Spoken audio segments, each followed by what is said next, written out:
शेफाली जरीवाला, सिद्धार्थ शुक्ला, सतीश कौशिक, राजू श्रीवास्तव. पण इथे सेलिब्रिटींची नावं का घेतोय? कारण की लोकांना लक्षात आलं पाहिजे की हा मुद्दा किती महत्वाचा आहे. कारण की सामान्य जनतेच्या मृत्यूचा यांना काही पडलेलाच नाहीये. नमस्कार मित्रांनो, स्वागत आहे आपलं आजच्या नवीन व्हिडिओमध्ये. तर आजचा आपला मुद्दा आहे कार्डियक अरेस्टमुळे भारतात जे मृत्यूचे प्रमाण वाढले, तो एक गंभीर समस्या बनली आहे. सर्वप्रथम तर आपण कार्डियक अरेस्ट काय असतं ते समजून घेऊ. कार्डियक अरेस्ट म्हणजे हृदय अचानकपणे आणि अनपेक्षितपणे त्याची धडधड थांबवते.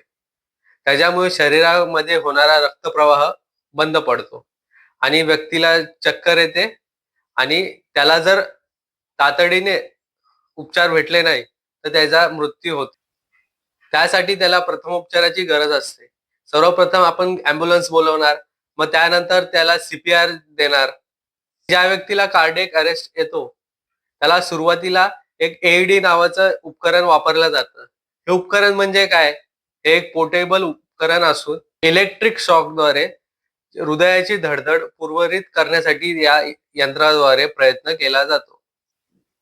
मग रुग्णालयात गेल्यावर व्यक्ती नॉर्मल झाल्यानंतर कार्डियक अरेस्टचं मूळ कारण काय आहे हे जाणून घेण्यासाठी काही चाचण्या केल्या जातात.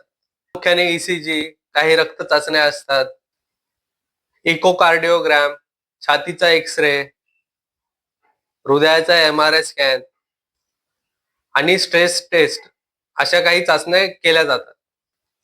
म्हणजे हा किती गांभीर्याचा विषय आहे. तरी सुद्धा आपल्या सरकारने शासकीय रुग्णालयामध्ये कार्डियक अरेस्ट सेंटर चालूच केले नाही. म्हणजे अंबरनाथमध्ये जे बीजी छाया हॉस्पिटल आहे तिथं कार्डियक अरेस्ट सेंटर नाहीये.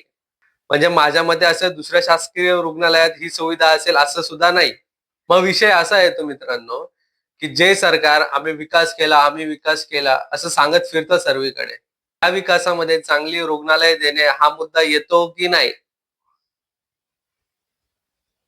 का फक्त ब्रिजेस बांधणे, मेट्रो चालू करणे, रस्ते बांधणे हाच विकास आहे? चांगले आरोग्य आणि चांगले शिक्षण हा विकास नाहीये का? कारण की भारतात कार्डियक अरेस्टमुळे मृत्यूचा दर हा झपाट्याने वाढत आहे. रजिस्टर जनरल ऑफ इंडियाच्या अहवालानुसार 3 मृत्यूपैकी 1 मृत्यू हा कार्डियक अरेस्टमुळे होतो. म्हणजे विचार करा ही किती गांभीर्याची गोष्ट आहे. म्हणजे एक्झाम्पल द्यायचं झालं तर आपले मुख्यमंत्री देवाभाऊ यांना आपण कामाचा माणूस म्हणून ओळखतो. म्हणजे त्यांची कामाची स्पीड खूप असते. कामे एकदम झपाट्याने लावतात. बरोबर? त्यांनी महानगरपालिकेच्या निवडणुकांमध्ये जो सभांचा आणि प्रचारांचा धडाका लावलाय ना, त्याबद्दल तर काय प्रश्नच होत नाही. म्हणजे एवढा कामाचा माणूस आपण कधीच कुठे बघितला नसेल. आणि त्यांनी मागच्या 15 दिवसामध्ये 77 इव्हेंट्स केलेत. त्यात त्यांची भाषणं आणि रोड शो आहेत. त्या 77 इव्हेंटमध्ये 37 तर फक्त सभा आहेत पूर्ण महाराष्ट्रभर. त्यात मुंबईमध्ये 7 सभा, नागपूर 5, पुणे 2 आणि बाकी जे छोट्या मोठे महानगरपालिका आहेत त्याच्यामध्ये एक सभा असं धरून चालू आपण. तर विचार करा आपले मुख्यमंत्री किती निवडणुकीसाठी तत्पर आहेत. तेवढीच तत्परता यांनी सर्वसामान्य जनतेच्या आरोग्यासाठी पण दाखवली पाहिजे.